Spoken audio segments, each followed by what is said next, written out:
While many regard H.G. Wells as a genius for inventing the idea of the time machine in his novel, The Time Machine, some believe he was revealing a top-secret capability.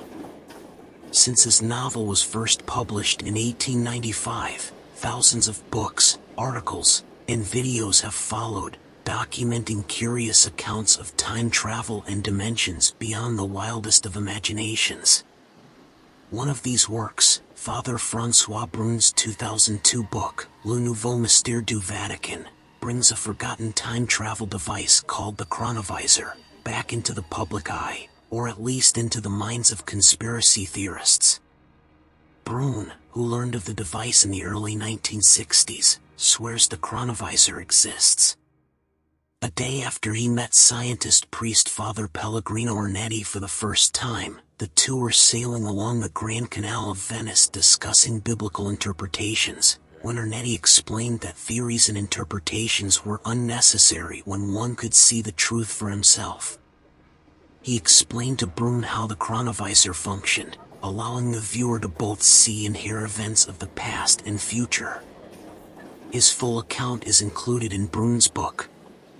With a little digging, researchers will find first mentions of the Chronovisor in a 1972 article published in the Italian magazine La Domenica del Corriere, entitled, "A Machine That Photographs the Past Has Finally Been Invented." Belonging to the Vatican, the Chronovisor time machine is heralded as one of the papacy's best-kept secrets. The device is said to be replete with three precious alloys, cathodes, dials, levers, and that it has the ability to display myriad historic events in biblical and Roman history.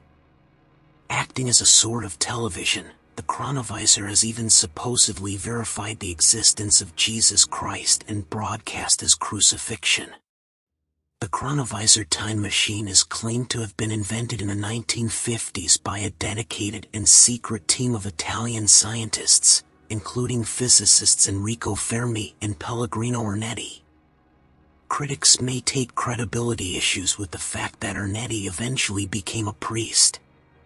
However, Enrico Fermi's reputation is nothing to scoff at. He was awarded the Nobel Prize for Physics in 1938 for his demonstrations of the existence of new radioactive elements produced by neutron irradiation and for his related discovery of nuclear reactions brought about by slow neutrons. Fermi's scientific notoriety is interesting enough to take a closer look at the Chronovisor, but was he really capable of engineering a time machine with his team? Some argue that this was the case. Still, Fermi could never defend the invention and its workings either way, because his name was not associated with the project until 1992, decades after his 1954 death.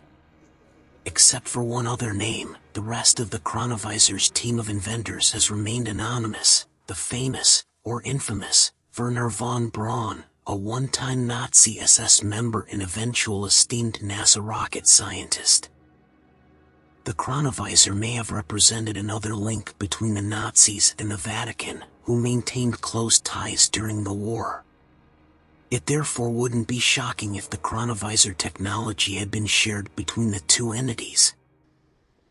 When considering the veracity of the Chronovisor, one might refer to T.L. Sheridan's science fiction novella, E for Effort, that was published in 1947, just before the supposed invention of the Vatican's device.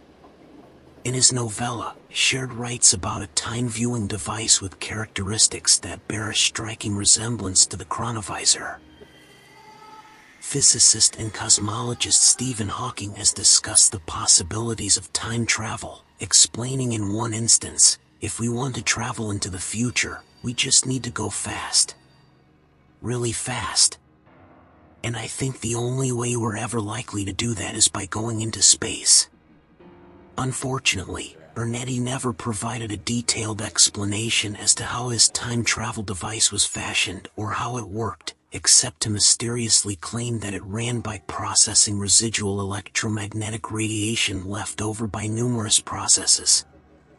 Also unfortunate is that the Chronovisor, if it ever did exist, could never be studied and replicated, for Ernetti claimed he had to dismantle it to keep it out of the hands of evil. That said, many believe the Chronovisor still exists, safely hidden away in the walls of the Vatican, remaining one of its best-kept secrets. Thank you for watching. Please press the like button and subscribe.